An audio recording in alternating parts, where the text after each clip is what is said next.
Hi there, this is Niki Rowland, and today I'm taking part in a YouTube hop for the Confessions of a Paper Addict cut file shop on Etsy. It's a new shop, and this YouTube hop is to celebrate the opening of these fabulous cut files being available in the Etsy store.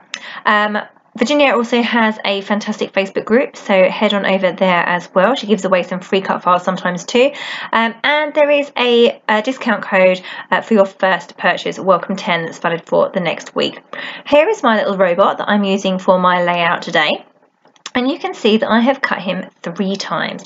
I've cut him out of silver cardstock, and I struggled a little bit to get him off the mat. He's quite detailed. He's got lots of fun details for him. He's also got lots of inner bits, so he needs like a face, and he's got some detail on his tummy. So I've cut him 3 times. So I've made I've got my work cut out a bit here, made things a little bit more difficult for myself as usual, so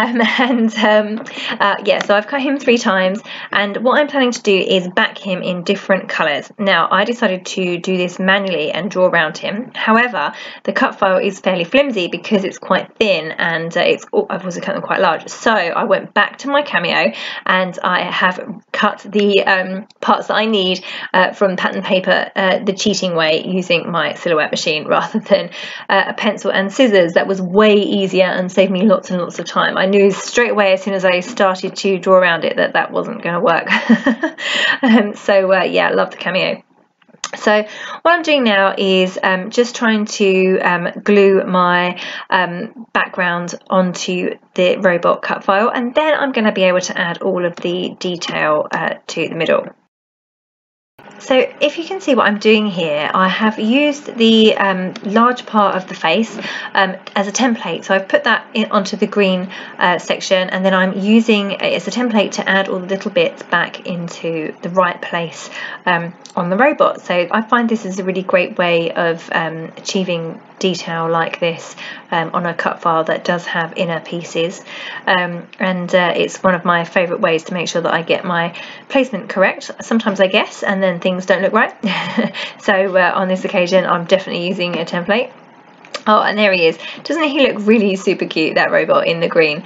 I'm going to do exactly the same for the other 2. I cut them in 3 different sizes, and I've got the green spotty one for the middle, and then I've also got the blue one and an orange one too.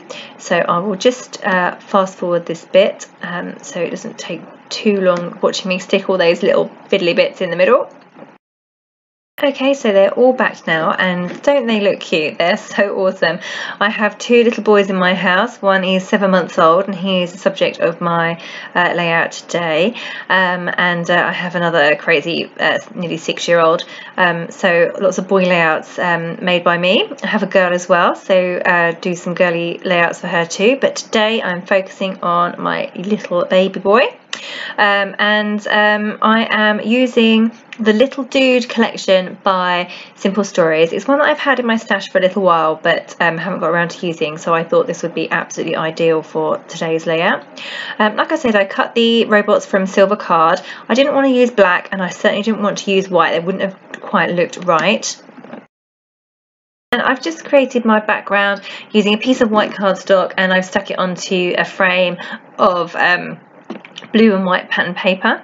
My 3 robots are going to feature in the middle there as they are arranged already, and I've got my little photo of my boy, and I've also got the title sorted already, and that is Go Explore. That is a acrylic by Bramble Fox, a UK company who do awesome acrylics, and yeah, so I'm just getting that in place. That's my title, so nice and easy there. And this collection, the Little Dude collection by Simple Stories, has these fabulous robots in, which aren't quite the same as Virginia's robot, but they are awesome just the same. So I am definitely using those. I don't make many robot layouts, so it seemed a good idea to throw them all onto one layout.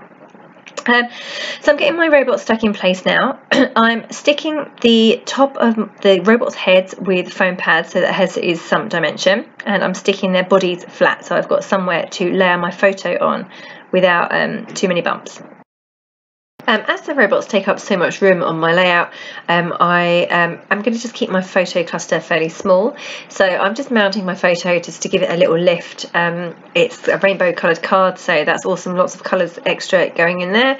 And I'm literally just mounting my photo onto that card, getting my robot stuck in place, and that is my photo cluster. There isn't anything else to go around the photo. The layout's quite busy because the robots are huge, and there's lots of colour and lots going on this layout, so I'm trying to keep my photo cluster fairly small. I want to not to detract from the robot background.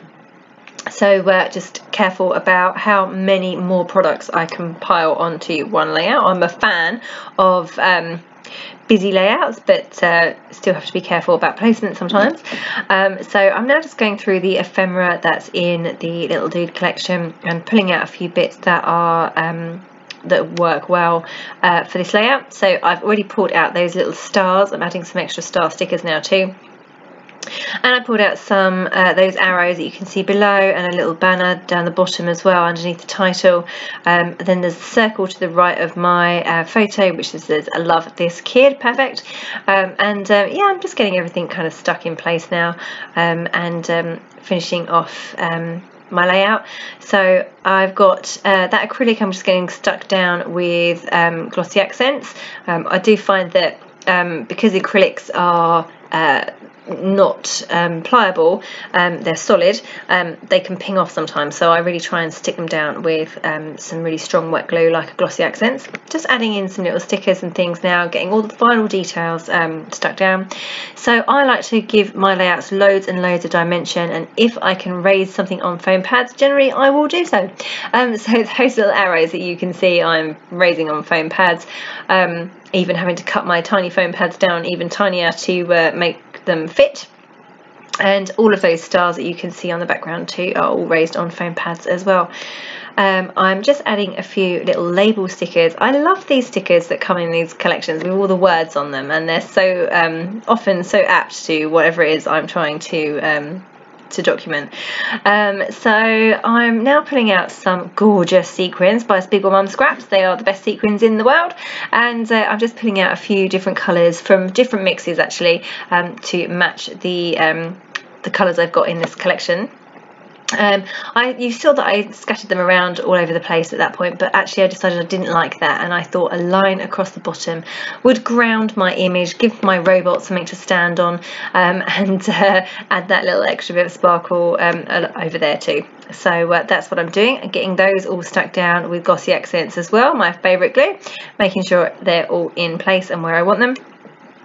And I'm nearly there now, nearly done.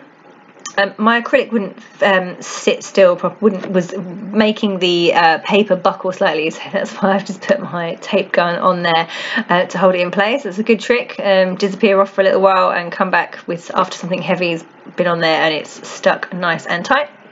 So I'm just handwriting in some journaling. This layout is about my little boy's first taste of solid food. So I'm just documenting that little memory there. So that's me done. Pretty much done. So thank you very, very much for joining me today. I loved creating this layout with the cut file from the store, the new store, Confessions of a Paper Addict on Etsy. Make sure you head over and visit the store. It's awesome. It has lots and lots of different cool cut files in. You're bound to find something that you like. So yeah, head over there. There's a coupon code that you can use, Welcome 10, to give you 10% off your first purchase. It's valid for a week after today's date. And thank you so much for joining me on this blog hop. Your next stop is Laura Albert's. You can see the link there, and there's full links below as well. Thanks for joining me. That was Niki Rowland for Confessions of a Paper Addict.